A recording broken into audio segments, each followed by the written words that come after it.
우선 이번 포럼에 중남미 지역의 한인 회장님 여러분들 모시지 못해서 아쉬움이 큽니다. 아시다시피 저희 협회는 재동포재단의 지원으로서 세계 한인 회장 대회가 개최되는 계기에 중남미 지역 한인 회장님 여러분들을 모시고 중남미 동포사회 발전 세미나를 개최해 왔습니다. 그런데 금년에는 코로나19의 영향으로 해서 이 대회가 오는 12월 1일부터 3일간 온오프 병행 개최하기로 함에 따라서 부득이 한인 회장님을 모시지 못한 가운데 개최되었습니다. 그래서 우선 이 자리에 동참하지는 못했지만 김효진 중남미 한인회 총연합회 회장님을 비롯한 중남미 지역 한인 회장 여러분과 한인회 간부 여러분들에게 인사 말씀을 드립니다. 여러분들의 열정과 희생으로 코로나19라는 전대미문의 어려운 상황 속에서도 우리 한인들이 생업을 유지하면서 현지 사회 발전에도 기여하고 있다고 생각합니다. 이 자리를 빌어서 여러분들의 노고에 심심한 감사의 말씀을 드리고자 합니다. 오늘 포럼에는 한인 회장님께서 자리를 같이 하지 못하기 때문에 국내에서 제외 한인 사회에 대해 연구하시는 연구자님들을 모시고 중남미 한인 사회가 가지고 있는 문제점과 대처 방안에 대한 의견을 청취하는 것으로 준비했습니다. 오늘의 발표는 세 꼭지로 되어 있습니다. 첫 번째는 고려대학교 윤인진 교수께서 코리안 디아스포라의 진화, 이산에서 플랫폼이라는 제목으로 말씀해 주시고, 다음으로는 강원대학교의 송지영 교수께서 제외 한인 사회연구에서 현지화와 현재성 고민이라는 제목으로 말씀해 주시겠습니다. 그리고 마지막으로는 한국외대 겸임 교수인 최금자 교수께서 국제정체성을 추구하는 브라질 이민정책과 한인사회라는 제목으로 발표해 주시겠습니다. 세 분 교수님께서는 각각 동포사회와의 연계성 구축 문제와 브라질, 아르헨티나의 동포사회에 대한 말씀을 해주시겠습니다만 이러한 말씀은 중남미의 모든 나라의 동포사회에도 같이 적용될 수 있을 것으로 생각합니다. 그리고 또 앞으로 우리 모두가 중남미 한인사회 발전을 위하여 어떻게 해나갈 수 있을 것인지에 대한 큰 화두를 던져주고 있다고 생각합니다. 그리고 전 세계가 코로나19로 여러 어려움을 겪고 있고 그 중에서도 중남미가 가장 많은 큰 피해를 당하고 있는 가운데 중남미에 살고 계시는 동포들이 어떻게 대응해야 할지에 대한 문제와 동국 정부는 우리 동포들에게 어떻게 도움을 드릴 수 있을 것인지에 대한 고민도 있어야 한다고 생각합니다. 오늘 발표가 있고 난 뒤에는 세 분의 교수님의 발표를 듣고 난 후에 가질 자유 토론 시간에서는 이 자리를 함께 계신 여러분들께서 세 분 교수님의 발표에 대한 의견과 코로나 사태에 대응하기 위한 방안에 대해 평소 생각하고 계신 의견을 발표해 주시면 감사하겠습니다.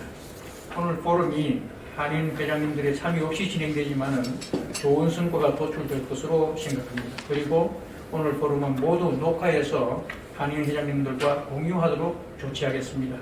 내년에는 코로나19가 극복되어서 한인 회장 대회가 서울에서 개최되고 이때는 회장님들을 모신 가운데 이 모임이 개최되기를 기원해 마련하겠습니다. 오늘 이 자리를 가질 수 있게 지원해 주신 재외동포재단과 참석해 주신 우리 협회 이사님과 자문위원 여러분들께 감사드립니다. 대단히 감사합니다.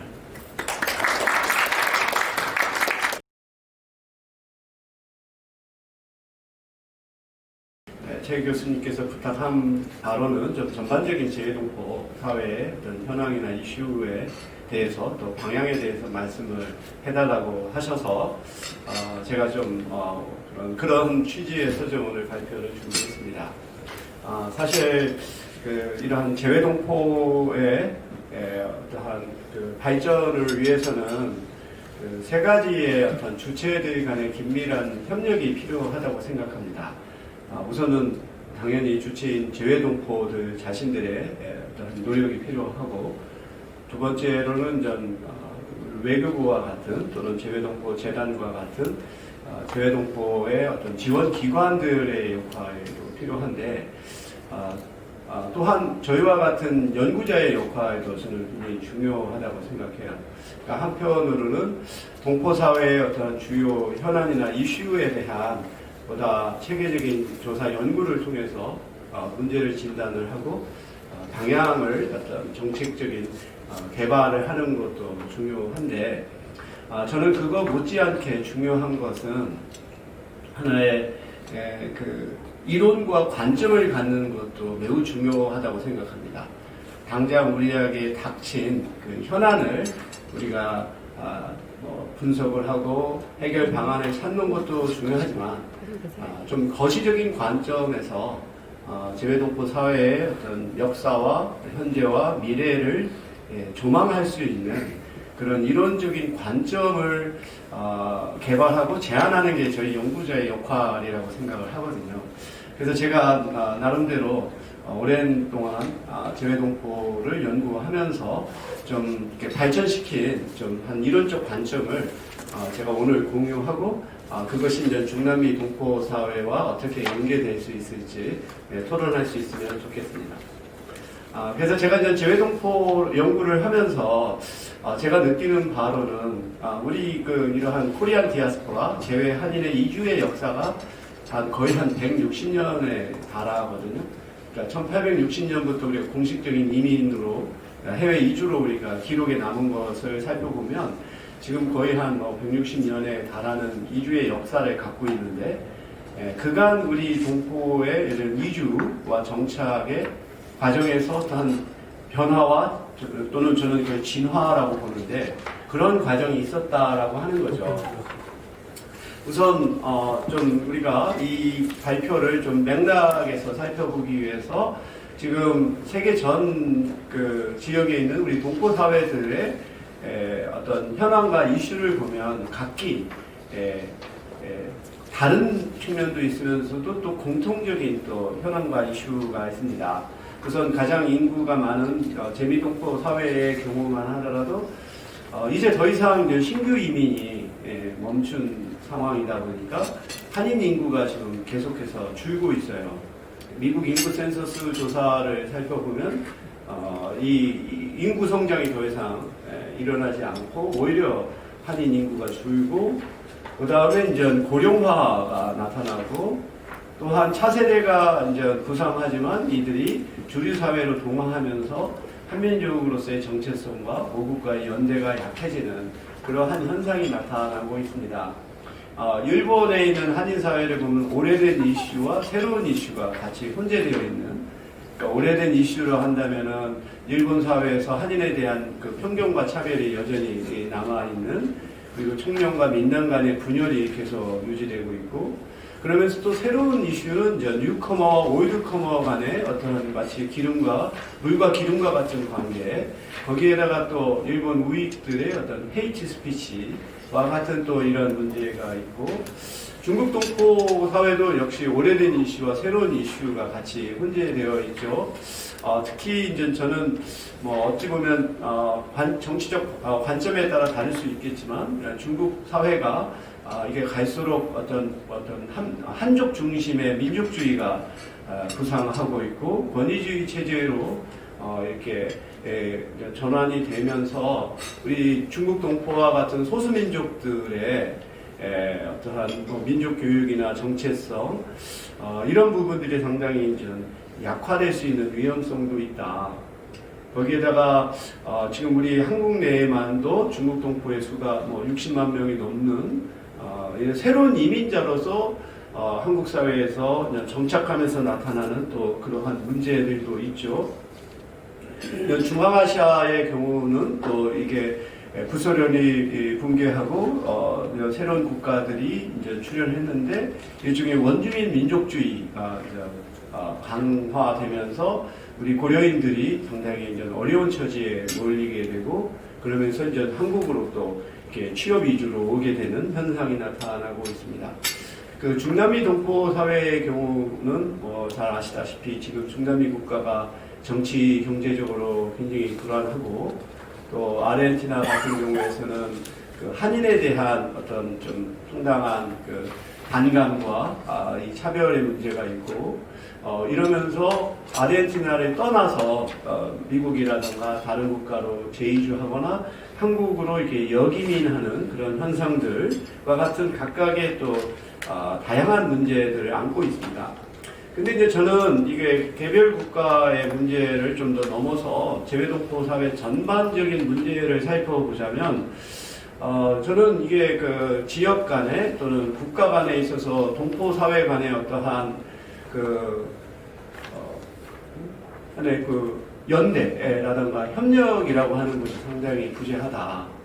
우리가 뭐 세계 한상 대회라든지 또 한인 차세대 어떠한 그 리더 모임에서 저도 이제 참석을 해서 이제 그들 간의 관계를 보면 참 대면대면하는, 우선은 언어적인 차이가 있고 또 지역 간에 있어서의 또 그런 차이가 있고, 또 우리 한국 사회에서 보면 좀 선진국 출신의 동포들은 좀 우대하고 좀 개발도상국 출신의 지역의 동포들은 조금 무시하는 이러한 부분들도 또 동포 간에 또 존재하고, 참 그렇게 우리가 사실 재외동포라고 하는 커다란 울타리 안에서 하나의 공통의 정체성과 하나의 연대감을 갖기가 상당히 어려운 게 현실이라고 봅니다.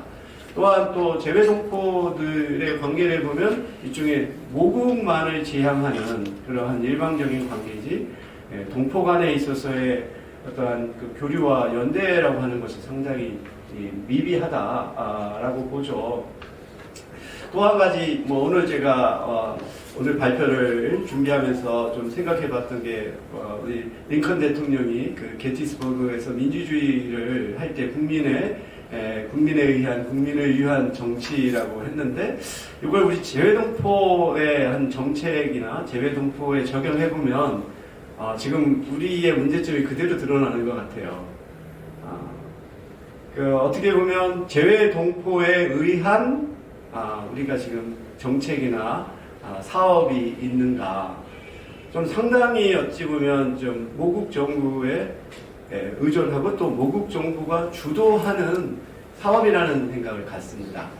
예를 들어서 세계 한상 대회만 하더라도 이건 그 재외동포 재단이 이제 주관을 하죠. 그렇지만 또 월드 옥타에 또 이런 또 대회가 있단 말이에요.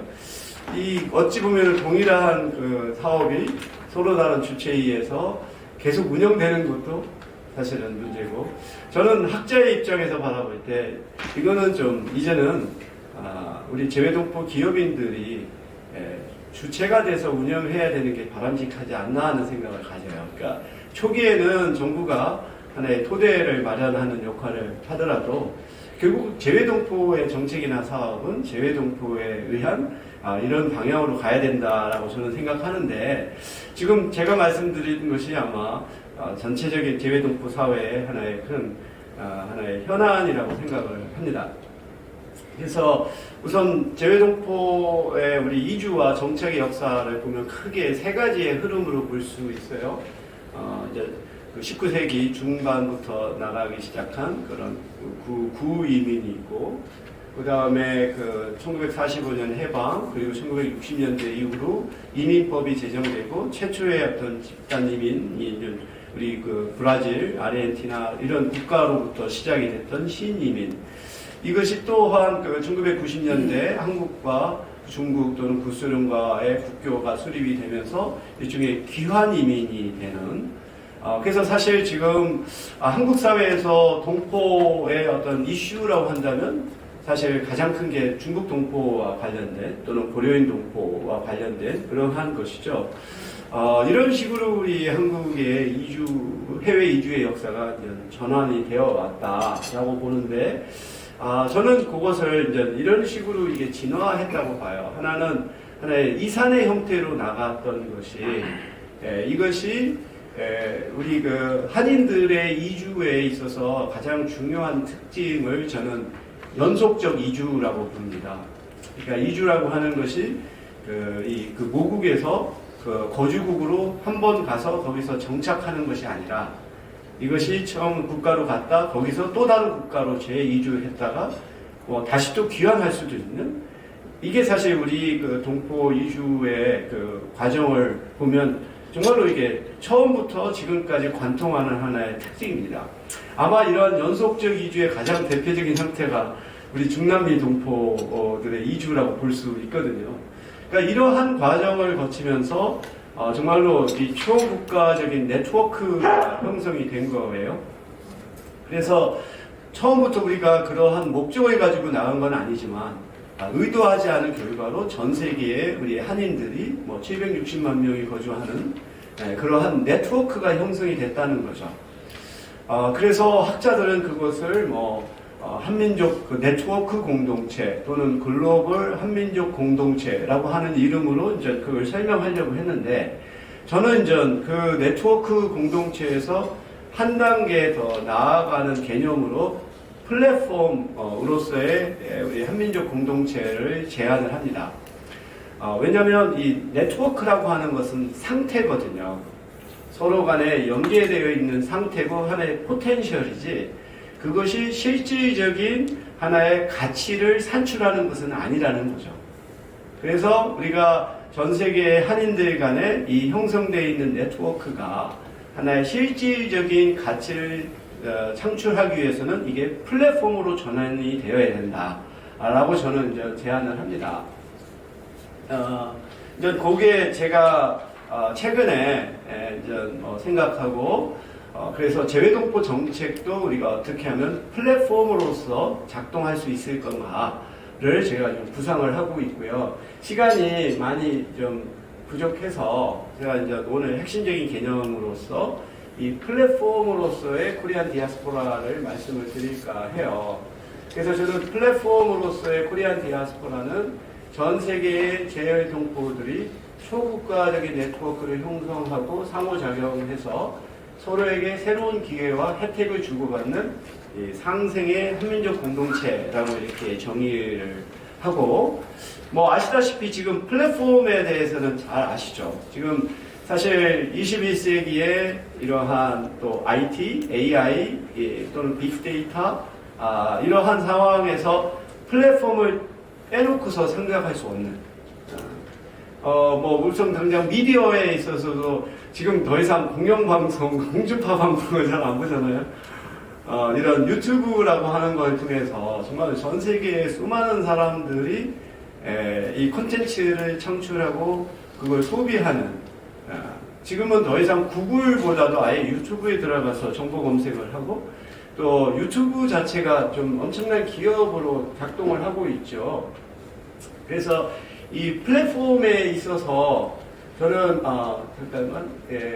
플랫폼에 있어서 저는 굉장히 가장 중요한 조건이 뭐냐면 다수의 참여자가 거기에 존재한다는 거죠. 그러니까 생산자도 있지만 소비자도 있고, 그리고 두 번째로 중요한 것은 이것이 상호의 이익을 가져다 준다는 거예요. 상호이익.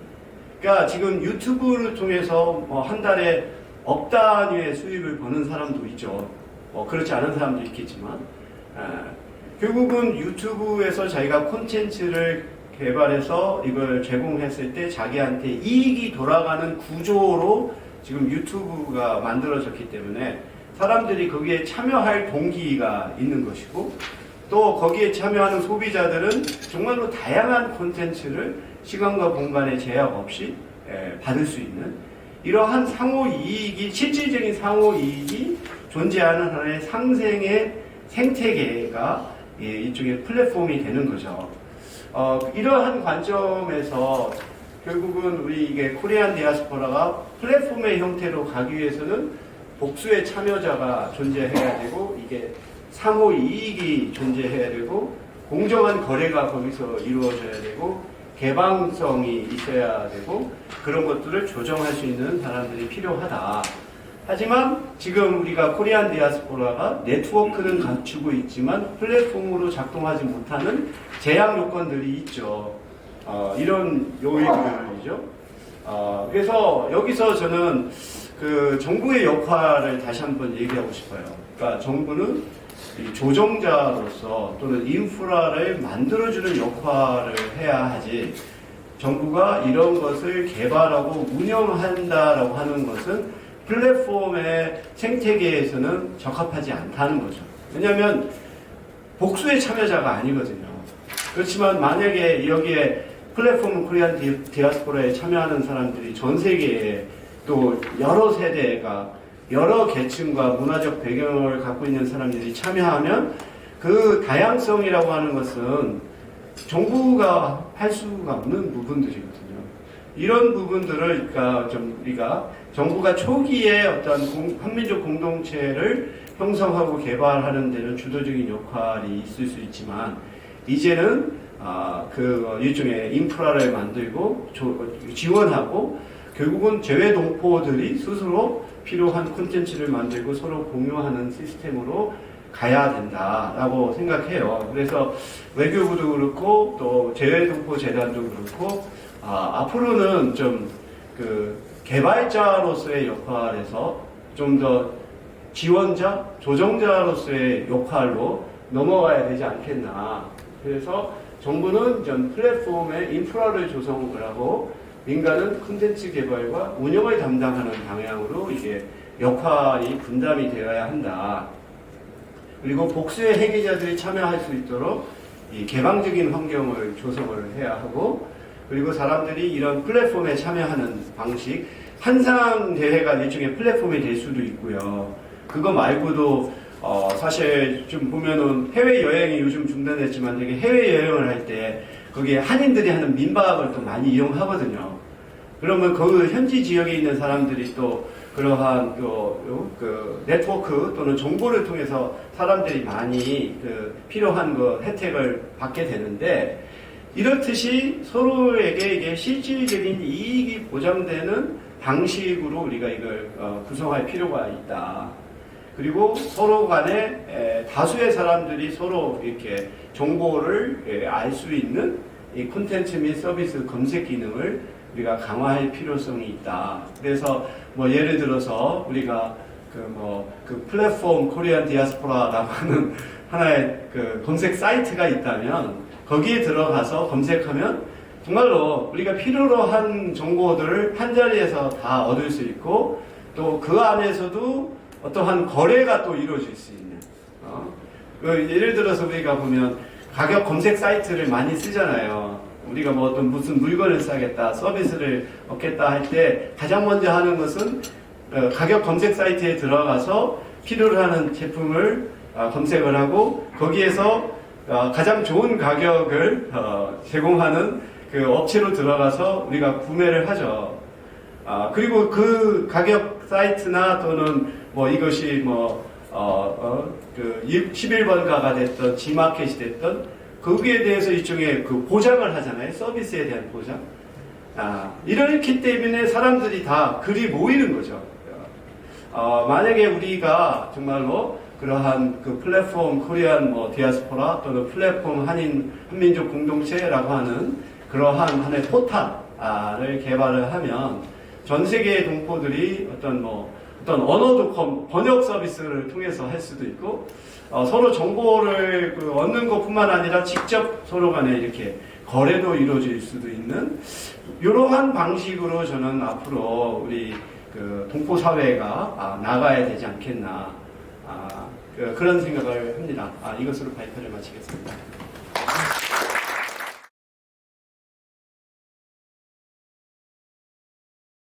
저는 이제 아르헨티나 한인사회 연구로 제가 논문을 썼고 박사 논문을 썼고요. 그때 이제 또 주변 말씀이 네가 아르헨티나 한인사회에서 받은 게 많기 때문에 어디든 가가지고 그걸 보답을 해야 된다 그래서 한인 회장님들 그 이제 영상에 보신다고 제가 이제 영상에 혹시 저희 그 백창기 회장님 아마 당선될 걸로 알고 계시는데요. 보시고 좀 힘 좀 얻으시라고 제가 나왔습니다. 네. 그런데 그리고 또 이제 또 막상 또 이제 저는 맨 처음에 플로우 없이 그냥 녹화만 하는 줄 알았는데 또 이렇게 또 이사님들 오신다 그래서 제가 이제 방향을 좀 바꿨어요. 좀 많이 좀 판 좀 깔아주시면 나서서 이제 좀 힘 좀 써주시라고 제가 그런 쪽으로 좀 발표 방향을 좀 바꿨습니다. 그래서 제가 시작하도록 하겠습니다. 저는 사실 이거 제 고민인데요. 고민보다도 앞으로 이렇게 연구할 테니까 좀 많이 좀 힘 좀 써주시라고 제가 그렇게 준비를 했는데요. 네, 저는 이제 아르헨티나하고 좀 인연이 깊습니다. 그래서 2001년에 제가 이제 석사 과정 당시에 공부도 하기 싫고 그래서 이제 휴학을 하고 해외를 좀 나가볼까 해서 처음에 했는데 공교롭게도 태어나서 비행기를 제주도도 한 번도 안 가본 제가 비행기를 처음 탄 게 아르헨티나였습니다. 그래서 이제 그때 이제 제가 발표문에도 썼는데 원래는 이제 아프리카 가서 좀 봉사활동하는데 좀 꿈이 있어가지고 보츠와나 1년에 가겠다는 게 이제 중앙일보 당시 이제 코피온이라고 해외에 보내준 프로그램이 있었어요. 그래서 거기 이제 됐는데 집에서 이제 반대를 하는 거예요. 그래서 당시 보츠와나가 그 에이즈 감염률 세계 1위라고 안 된다고 하셔서 합의해서 얻어진 나라가 이제 아르헨티나였어요. 그래서 제가 발표문을 썼지만 아르헨티나는 당시에 이제 저희 부모님이 이제 70대이신데 부모님들한테는 그래도 주변의 사람들이 언젠가 좀 뭔가 좀 새로운 삶을 위해서 그래도 이민을 갔던 그래도 좀 살기 좋은 나라라는 인식들이 좀 있으셔서 아르헨티나에 이제 가게 됐습니다. 그래서 그때 처음 인연으로 그때도 역시 3개월 있었지만 너무나 많은 그 도움을 받았어요. 그래서 도움을 받아가지고 그때 이제 제 처음 비행기 탄 제주도도 안 가본 제가 도쿄 가서 지금 중남미 다녀오신 분들은 아주 절실하게 공감하시겠지만 LA 가서 상파울로 가서 그다음 다시 부에노스아이레스로 가는 그게 저의 첫 비행이었습니다. 그래서 그때 인연으로 2013년에 제가 이제 졸업하고 10년 만에 박사과정에 다시 들어갔는데요. 뭘 연구할까 하다가 이제 중남미를 공부하고 싶긴 한데 어디를 갈까 해서 이제 지도를 놓고 이제 딱 봤어요. 그래서 한국 인류학자들이 안 한 데가 어디 있을까 해서 이제 볼리비아 아르헨티나 이렇게 몇 개 고르다가 이제 아르헨티나로 이제 또 뭔가 이렇게 첫정이 무섭다고 아르헨티나로 결정을 했고요. 아르헨티나 현지 분들하고 이야기를 하다가 이제 아르헨티나 한인사회로 이제 정하게 됐습니다. 그래서 사실은 네, 그래서 아르헨티나 하면 여기 계신 모든 분들 다 아시겠지만 그 대표적인 이민 국가 중에 하나죠. 그래서 이거는 2009년 9월에 나오는 그 잡지책의 표지예요. 그래서 이제 좀 되게 특이하죠. 이제 표지가. 그래서 이제 아래에 보면은 아르헨티나의 독립을 상징하는 지금 대통령궁에 있는 그림에 나오는 그 여자 이름이고요. 여자 얼굴이고요. 위에는 이제 집시, 그 다음에 아래쪽으로부터 안데스인, 아라비, 그리고 한국인이 있어요. 한국인, 유대인, 그리고 위에 이제 일본, 스페인, 인디오, 아프리카 이렇게 있죠. 그래서 제가 논문을 쓰려고 이거 그림 그린 사람한테 제가 메일을 보내서 물어봤어요. 그래서 이걸 왜 썼냐, 왜 그러냐 그랬더니 특별히 아르헨티나에서 소수 종족이라고 생각하는 사람들을 뽑아서 했다라고 해요. 그래서 사실은 이제 그런데 이제 희한한 거는 이제 스페인 사람이 이렇게 가리키고 있잖아요. 네. 이거 제가 원하시면 제가 그냥 원화로 드릴게요, 나중에. 하여튼, 그래서 아르헨티나는 사실은 이민사회면서도 아주 복잡한 이민사회면서도 또 이민사회가 아닌 것 같은 그런 좀 희한한 나라입니다. 그래서 제가 이제 이렇게 갔는데요. 네. 이거 혹시 보신 분 계세요? 그래서 이거는 이제 여러분들도 이제 잘 아시다시피 지금 위에 그 타이틀이 가려지는데, 아르헨티나 한인사회는 1965년에 이제 10월 14일에 1차 계약 이민단이 도착하면서 좀, 형성이 됐죠. 그래서 이게 뭐냐면, 1966년 2월 하순에 교민분이 촬영을 하고, 3월 18일에 이민의 근황이라고 대사관에서 외교부 본부로 보낸 보고서에 있는 사진입니다. 그래서 그때 이제 그분들이 이제 직접 벽돌을 만들어가지고 지은 집이거든요. 네, 이건 이제 트랙터에 이렇게 돼서 찍어가지고 이런 것들이 이제 지금 자료가 국가기록원에 이렇게 남아있는 거를 제가 가져온 거예요.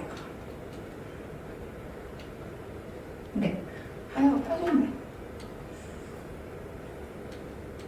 네, 이렇습니다. 그래서 1차 기면 그때부터 이제 한인사회가 시작됐는데요.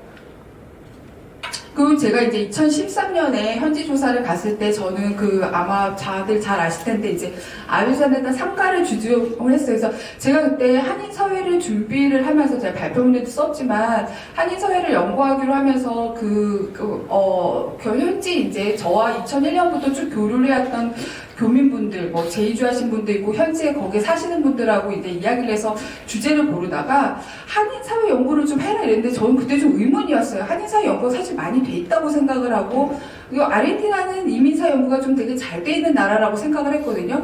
뭐가 또 궁금해서 나보고 이걸 연구를 하라 그럴까 이러다가 이제 고민 했더니 지금 내 어떤 이제 그 2세 학생이 지금 이제 커져 변결애라고 이제 저한테 자기 자신이 너무 이제 자기 자신의 역사가 너무 궁금하다라는 거예요.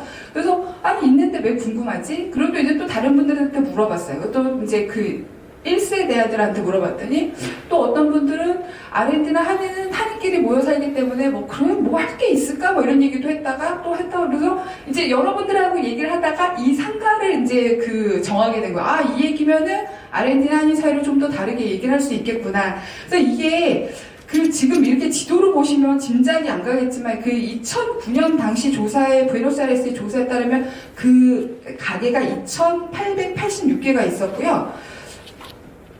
그리고 2,886개가 있었고 2018년 조사 당시에는 사실은 2018년보다는 더 가게가 많아져야 되는데 2,857개가 있는 약간 좀 대규모의 의류 도매 상가입니다. 그래서 이런 식으로 돼 있어요. 그래서 아마 보신 분들도 많은데 그러니까 2층, 3층 정도의 건물로 돼 있고 1층에는 그 의류 도매 매장이 있고 위에는 뭐 이제 의류 제작하거나 무슨 뭐 이렇게 뭐 원단을 갖다 놓는 그런 식으로 돼 있어요. 그래서 제가 이제 이 주제를 잡고 이제 저는 이제 연구를 하면서 이제 요거 이제 저의 배경 설명이고 제가 이제 연구를 하면서 가졌던 이제 생각들을 여러분들하고 좀 공유를 하려고 하는데요. 그래서 이제 이 연구 과정에서 어떤 일이 있었냐면 제가 이제 그 아르헨티나 한인 상인연합회를 약간 그 연구 사무실로 두고 거기에서 이제 도움을 받으면서 이제 매일 거기 상근을 하다시피 했어요. 그래서 상근하다시피 하면서 이제 관찰을 해보니까 인류학에서 이제 관찰을 좀 많이 주로 연구 방법을 많이 쓰는데 참여 관찰하다 보니까 저 당시에 그 어떤 일이 있었냐면 왼쪽에 아래에 있는 그 회장님이 그 상인의 카드, 상인의 회원카드, 이런 걸 해서 회원카드에 가입을 하면 회원카드하고 현지 그 회사하고 뭔가 협력을 맺어가지고 뭐 할인 서비스를 해준다든지 뭐 이제 그런 것도 하고 그리고 이제 뭐 시정부 관계자 뭐 이런 데를 만나가지고 하는 뭐 여러 가지 이렇게 뭔가 일이 많았어요. 지역사회를 위해서. 근데 그럴 때마다 일일이 그 이제 얼마나 한인들의 경제 규모가 어떻고 한인 사회가 역사가 어떻고 이거를 다 이렇게 설명을 해줘야 되는 거예요. 그래서 아니 이게 왜 이렇게 설명을 해줘야 되나 뭔가 이렇게 보여줄 수 있는 게 있으면 좋겠다. 보면서 왜 일일이 이렇게 만날 때만 해줘야 되나 그래서 뭔가 이렇게 좀 나온 자료가 있으면 좋겠다라는 좀 생각이 있었고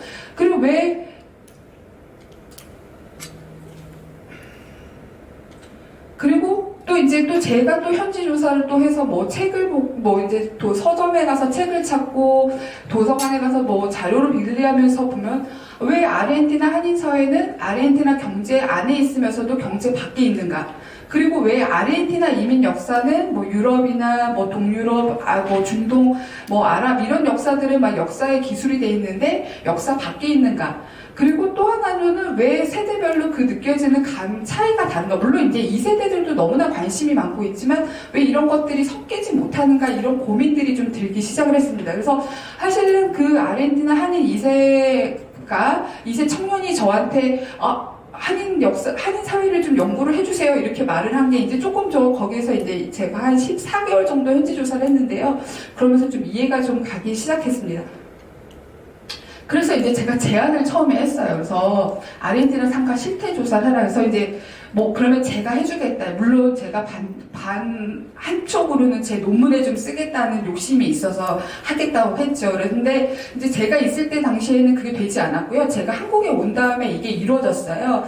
그래서 아르헨티나 상가 실태 조사를 아마 제가 생각하기에는 그런 큰 프로젝트가 일어나진 않았을 것 같은데 거기에서 뭐 이제 상인회가 주체가 돼서 그래서 부에노스아이레스 대학 사회학자, 인류학자, 그리고 뭐 그 리서치 회사, 그리고 시정부, 그리고 뭐 그다음에 상인 단체, 뭐 연합회 뭐 이런 등등이 그러니까 민관 학계가 다 모여서 대규모 실태 조사를 했고 조사원들이 다 이렇게 명찰을 달고 탭을 들고 다 일일이 돌아다니면서 뭐 종업원 규모가 어떻고 뭐 어떻게 뭐 판매하고 어떤 뭐 여러 가지 그 소위 우리가 말할 수 있는 기본 그 생각할 수 있는 서베이를 실시를 했습니다. 근데 근데 안타깝게도 이게 발표가 안 됐어요. 이게 이제 보고서까지 다 나오고 속도했는데, 왜냐면 여전히 그런 뭔가 이렇게 공식적인 그 설문에 응한다는 거에 대해서 부담이 있었고, 그래서 뭔가 정확한 조사가 데이터가 나오지 않아서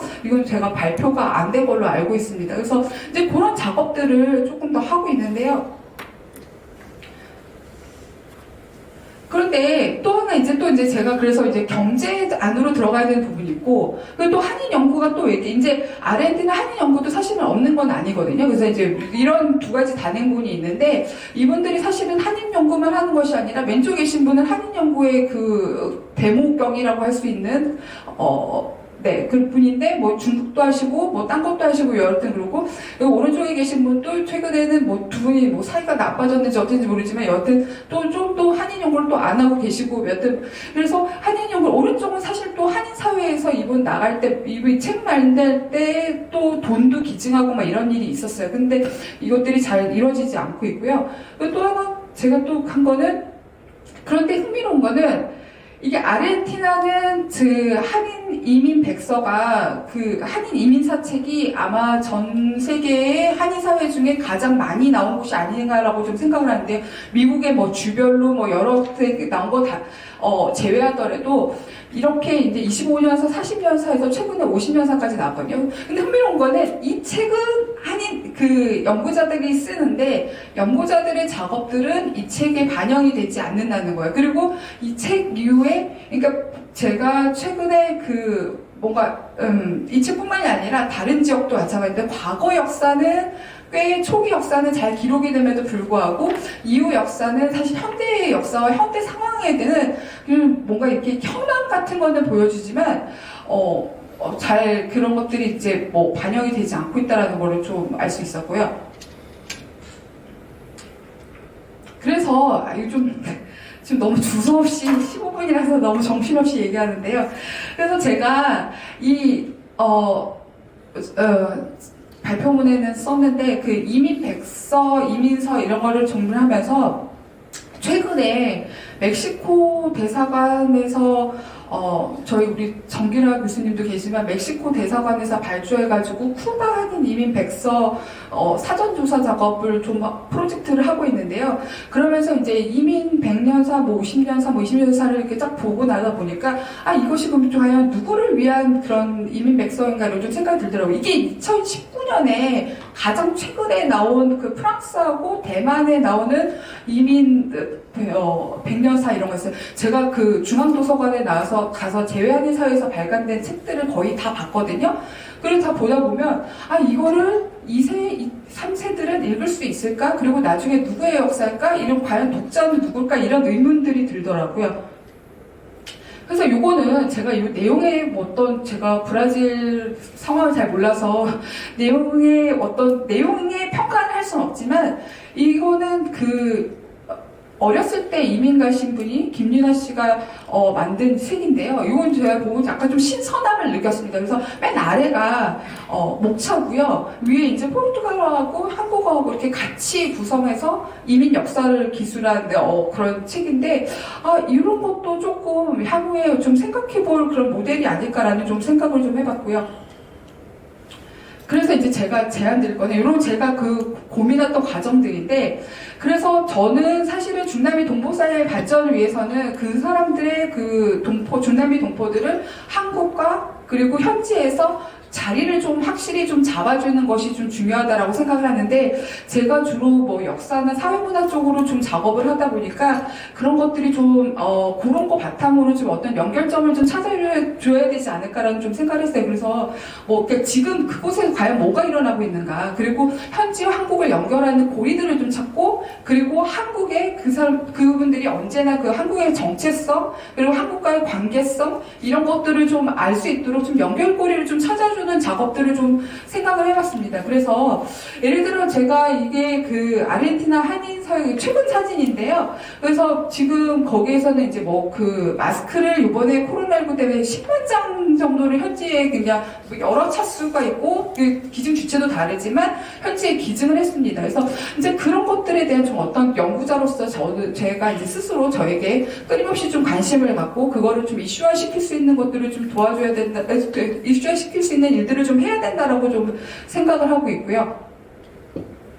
그리고 그래서 이제 이런 것들을 좀 기획을 할 수 있지 않을까라고 좀 생각을 했는데, 그러니까 한국뿐만 아니라 현지 한인 사회에 대한 현지역, 그러니까 스페인어 출판물을 좀 지원하는 프로젝트. 그러니까 지금은 사실 그 아까 대만하고 그 프랑스 100년사 나왔을 때 그것도 한국에서 펀딩을 받아가지고 만든 책인데, 그러니까 의도적으로 물론 그거를 지원하지 말자라는 건 아니고요. 스페인어 저작물을 좀 지원할 수 있도록, 그러니까 지금은 사실은 이제 학계 쪽에서만 현지 학계에서 스페인어를 내거나 한국어를 번역하는 쪽에 지원이 좀 초점이 돼 있는데, 현지 한인 사회가 스페인어로 작업을 할 수 있도록, 현지어로 작업을 할 수 있도록 그런 좀 의도적인 지원 사업이 좀 있어야 되지 않나 좀 생각이 들고요. 그리고 이민자 구술생의 작업을 또한 좀 현지에서 역사 쓰기 할 수 있는 어떤 좀 판을 좀 만들어줬으면 좋겠다고 생각을 하는데, 사실 지금 국사편찬위원회에 그 생애 구술사 체육 사업들이 있어요. 근데 여기에서 현지 한인 사회, 그러니까 이민자에 대한 할 수 있는 이렇게 주제가 나오긴 하는데, 그러니까 현지에 있는 분만 가능하게 이렇게 세팅이 돼 있거든요. 그리고 사실 사후 지급이고요. 이런 것들도 좀 약간 개선돼야 될 필요가 있을 것 같고, 그리고 이게 그 현지 한인 사회의 어떤 역사를 넘어서 양국 간 외교 관계사에 대한 작업, 이런 걸, 그리고 현지에 있는 분들의 그 동포사회가 자신들의 어떤 그 상황들을 좀 알 수 있는 어떤 그런 자료? 이런 것들에 대한 어떤 지원도 좀 필요할 것 같고요. 그리고 현지 경제미, 아까 저희가 실패한 그런 현황조사 같은 경제 및 사회 수준이 드러난 현황조사. 그러니까 재외동포재단에서 몇 년 전에 그 닐슨 컴퍼니 해가지고 조사를 한 번 한 적이 있는데, 그런 조사를 좀 넘어서 현지에 있는 사람들 종교가 뭐고, 사람 몇 명이고, 학력이 어떻게 되고 이런 거 말고, 현지에서 이 사람들이 어떤 위치를 좀 갖고 있는지 이런 좀 사회 조사가 좀 필요한 것 같고요. 그리고 이제 또 제가 또 한국하고 그들의 좀 연결고리를 좀 찾는 것들이 좀 필요하다라고 생각합니다. 그래서 제가 하고 있는 작업이기도 한데, 그러니까 외교부 및 정부 문서를 통해서 좀 현대사를 써서 그 사람들의 어떤 그 상황에 대한 거를 좀 알 수 있는 자료들을 좀 추측하는 좀 작업이 좀 필요할 것 같고요. 그다음에 재외 한인 생애사 연구 구술체육 사업 지원, 아까 그리고 이민 2, 3세대가 주도하는 한국 관련 프로젝트 개발 지원, 이런 것들도 좀 약간 좀 생각해 볼 수 있는 모델이 아닐까라고 좀 생각을 합니다. 현재는 지금 보면 1세대하고 2, 3세대하고 좀 따로, 그러니까 2, 3세대도 사실 이런 걸 하고 싶어 하는 마음들이 있거든요. 그런 것들이 좀 필요하다라고 좀 생각이 들고요. 그래서 이것도 그냥 제가 모두 좀 이렇게, 이게 뭐냐면 1965년에 1965년에 10월 1일에 이제 이민자들이 도착하기 전에 대사관에서 그 한 분이 내려가셔가지고 이제 그 지도를 그린 거였어요. 그래서 요런 것들이 그리고 지도하고 함께 이게 보고서거든요. 옛날 그 당시에 외교부 문서예요.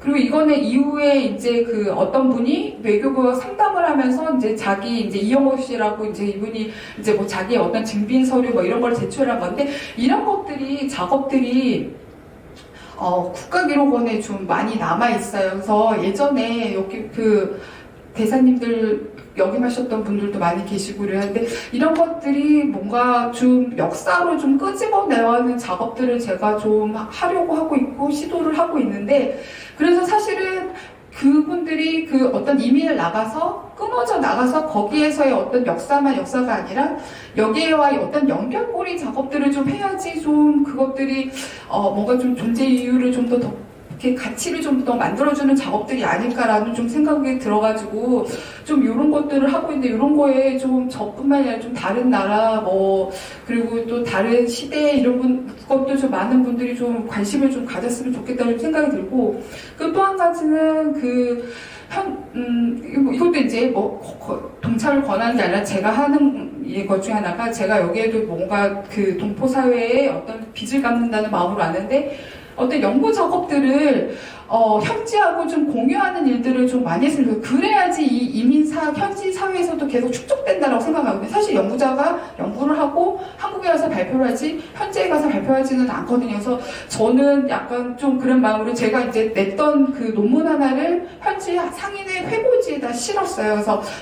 그래서 끊임없이 좀 제가 뭔가 뭐 경제나 사회 문제 해결하는데 어떤 대안을 드리는 자격은 안 되지만 이런 식으로 해서 동포 사회의 어떤 존재감, 가치 뭐 이런 것들을 조금 향상시키는데 좀 제가 앞으로 좀 노력을 해볼까 하고 좀 많이 도와주십사 하고 나왔습니다. 감사합니다.